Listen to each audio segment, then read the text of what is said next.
აი კარგი რა, ის აი ამ ბოლო პერიოდში ხდება მართა აი აღარაფერში აღარ წერია. აი გუშინ, გორში, ახალგაზრდა გოგო. ანა ბერიანიც და მისი 3 წლის გოგონა, მართა. არაფხიზელ მდგომარეობაში მყოფმა მძღოლმა იმსხვერპლა. ეს იმსხვერპლავს უკეთ ნათქვამია, აი გზაზე მიაჭრიდა. წარმოიდგინეთ, ჩვენი გზები ევსკავსება ბრძოლის ველს. აი ქუჩაში გამოდიხარ, მიდიხარ შენ საქმეზე, ახალგაზრდა ადამიანი ხარ, არაფერი არ გაწუხებს და აი ვიღაცა გართმევს აი ამ შენს დარჩენილ ცხოვრებას და უბედურდება ოჯახი.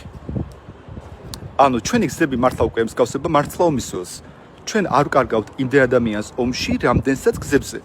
აი 2015 წლიდან 2025 წლის ჩათვლით საქართველოში ავარიებს ემსხვერპლა 5324 ადამიანი.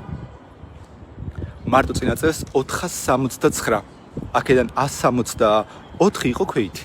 აი ეს წარმოიდგინეთ, მიდიხარ შენთვის ხარ ქუჩაში და მეორე წამს აღარ ხარ. და იქიდან 28 იყო ბავშვი. მაგრამ ეხა ამ რიცხვების უკან ხო ოჯახები დგას, ხო? აი რამდენი ადამიანია? თან ამ ხალხს არ ქონდა რაღაც ჩართევის პრობლემები, ხვდები, ეს ხალხი ჯანსაღი იყო. ისინი ანუ არ იყო რაღაც დაავადების მქონე, რომ ვთქვათ, მაცხოვრებას სხვა მხრივ საფრთხე შექმნოდა. ისინი აპირებდნენ ცხოვრების გაგრძელებას, მაგრამ აი ეს უბრალოდ წაართვეს.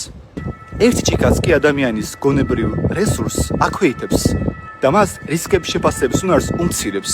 როცა ეს ადამიანი დაჯდება ხოლმე საჭესთან, ხო, ის იმაზე კი არ ფიქრობს, რომ მე ხალხ თქვათ ვინმეს არ დავეჯახო, არამედ იმაზე ფიქრობს, აი პატრული თუ გამაჩერებს, აი რამდენ ქულას დამაკლებს, წამართმევს თუ არა მართვის უწყლობას.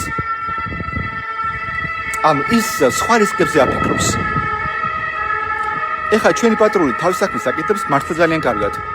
ანუ ძალიან ბევრი ადამიანს ამოწმებენ. მე ძალიან ბევრი შემოწმები ვარ, მე არასდროს არ ვსვამ, მაგრამ ბევრი შემოწმები ვარ და ეს ძალიან მომწონს და ძალიან ვაფასებ ხოლმე მათ ამ აქციას, მაგრამ რეგულაციები კიდევ უფრო მკაცრი უნდა იყოს. ანუ ესე მხოლოდ ის პირობები, რაც დღეს გვაქვს, ფაქტია ის რომ არ მუშაობს მათთვის, ხვდებით? ანუ ხალხისთვის მაინც მისაღებია, აი თქვათ ეს რისკები და მაინც სვამენ. თუ თქვათ მათთვის ეს რისკების მისაღები უკვე ვეღარ გახდება, შესაბამისად ისინი უკვე აღარ დალევენ. თუ სხვა ქვეყნებში სტატისტიკა უფრო დაბალია, ჩვენ შეგვიძლია რომ ამ მდგომარეობამდე მივიდეთ.